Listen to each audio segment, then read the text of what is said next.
Hey everyone, welcome to The Explainer.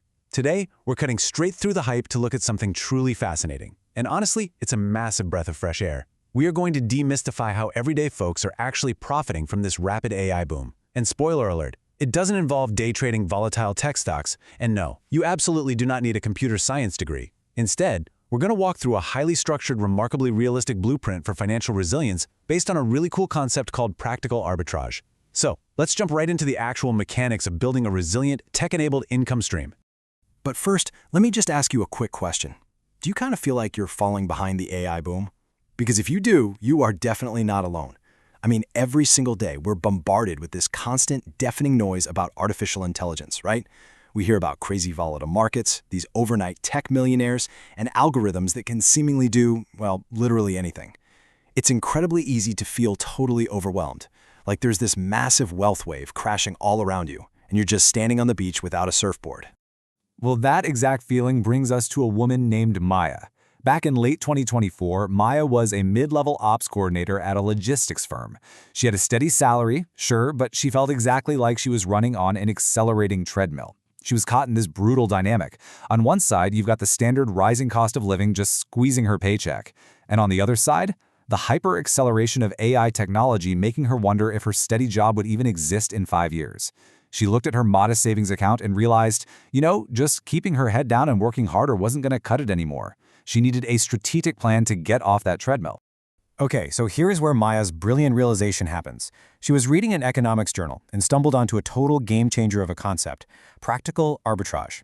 She realized that trying to predict the next speculative bubble, like guessing which tech startup is going to be the next trillion-dollar company, is pretty much a losing game for the average person. Instead, practical arbitrage is all about finding the gap between rapidly advancing technology and the traditional businesses that simply do not know how to use it yet. You don't have to invent the future. You just have to help your local community actually use it. And wow, this gap Maya identified in early 2025 was absolutely massive. Think about it. While tech giants out in Silicon Valley are pumping out incredibly powerful AI agents and automation tools at breakneck speed, local businesses, I'm talking the dentists, the regional contractors, the boutique law firms right in your town, they are living in a completely different reality. They don't have the time or the technical know-how to implement any of this stuff. They're still managing bookings manually, they're losing valuable leads because they reply way too slowly, and they are literally drowning in paperwork. The disconnect between what tech can do right now and what local businesses are actually doing is just enormous. So Maya didn't panic, and she definitely didn't rush. Actually, scratch that. She was incredibly methodical. She mapped out a deliberate, unhurried 18-month timeline to execute a quiet transition. Notice how structured this is? Late 2024 was purely about identifying that gap we just talked about. Early 2025 was dedicated to acquiring the right skills. By mid-2025, she was bringing on her very first clients. And her ultimate target? Mid-2026, where she'd have a fully resilient system up and running. This is absolutely crucial to understand. Real financial resilience isn't built in some weekend seminar. It's about methodical, unhurried execution over a completely realistic time frame. Now, during that early 2025 skill acquisition phase, Maya made a super pivotal choice. She realized she didn't need to actually build the software from scratch. She just needed to learn how to configure it. So she didn't try to become a software engineer. Instead, she set a strict boundary. Every single evening after her day job, she dedicated exactly 2 hours, just 2 hours, to learning low-code automation tools and AI integration platforms. Her goal was simply to become an implementation specialist. She wanted to be the person who knows how to connect tool A to tool B so smoothly that it saves a local business 10 hours of grueling manual labor every single week. By May of 2025, Maya was ready to go, but she still didn't quit her day job. She approached a local, family-owned HVAC company run by a friend's uncle. They were absolutely struggling to keep up with customer inquiries during the peak summer heat, so she built them a really specific low-code automation system. First, she set up an AI-driven assistant on their website to instantly qualify those incoming leads. Second, she added a tool to schedule those appointments directly into the technicians' calendars. And third, she built a system to send automated text reminders to clients, so the texts weren't showing up to empty houses. That simple three-step system had a massive, tangible impact right out of the gate. We're talking a 20% decrease in missed bookings. Boom! I mean, think about what that actually means for a local business's bottom line. In addition to capturing 20% more revenue, the office manager was suddenly saved several hours of tedious admin work every single week.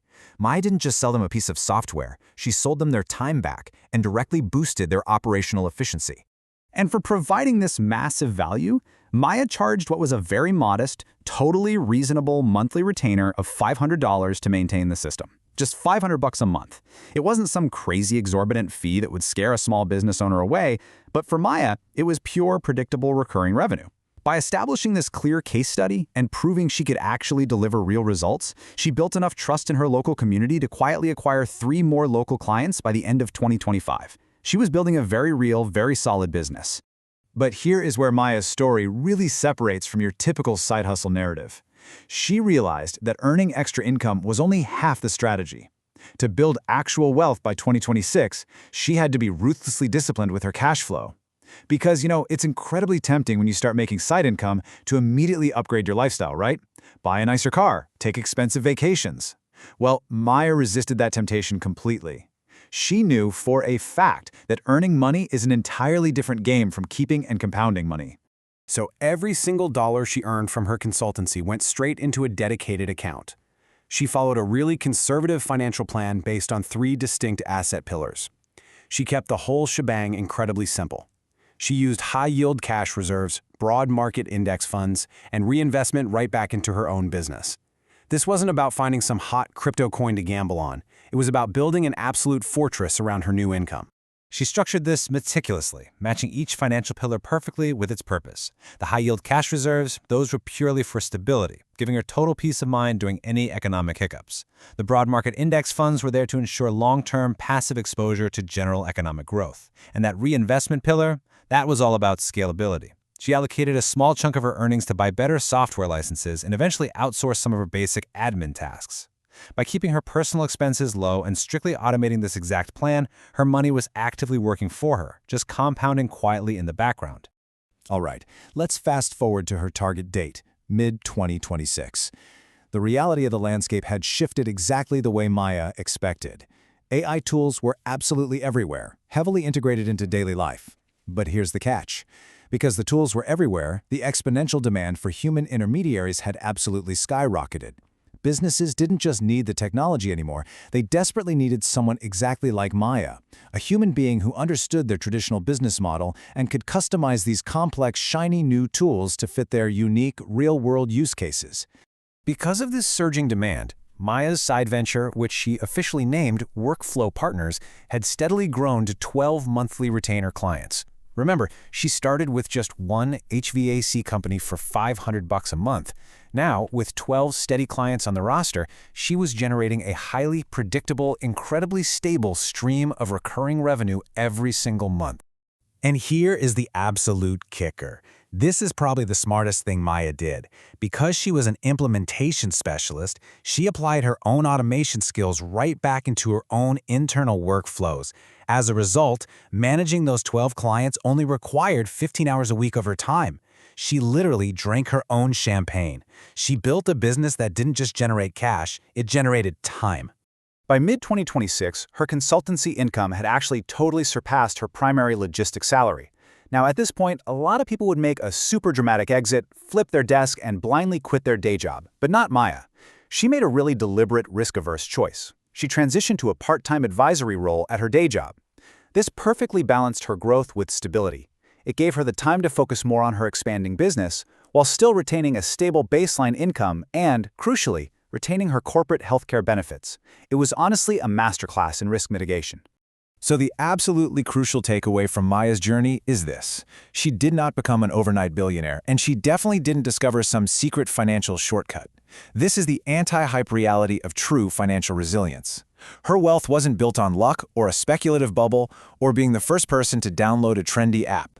Her progress was the direct result of a deliberate step-by-step approach. She identified a market need, she spent just 2 hours a day acquiring the skills to fill it, and she managed her earnings with strict, automated financial discipline. She built a resilient, repeatable system.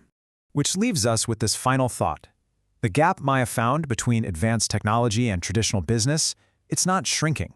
It is widening every single day as tech accelerates. So look around your own town. Look at the dentists, the mechanics, the accountants. Where are the practical arbitrage gaps in your local community today? Because I guarantee you, they are out there right now, just waiting for someone willing to step up, put in the 2 hours a night, and become the bridge. Thanks so much for joining me for this explainer, and I highly encourage you to go find your gap.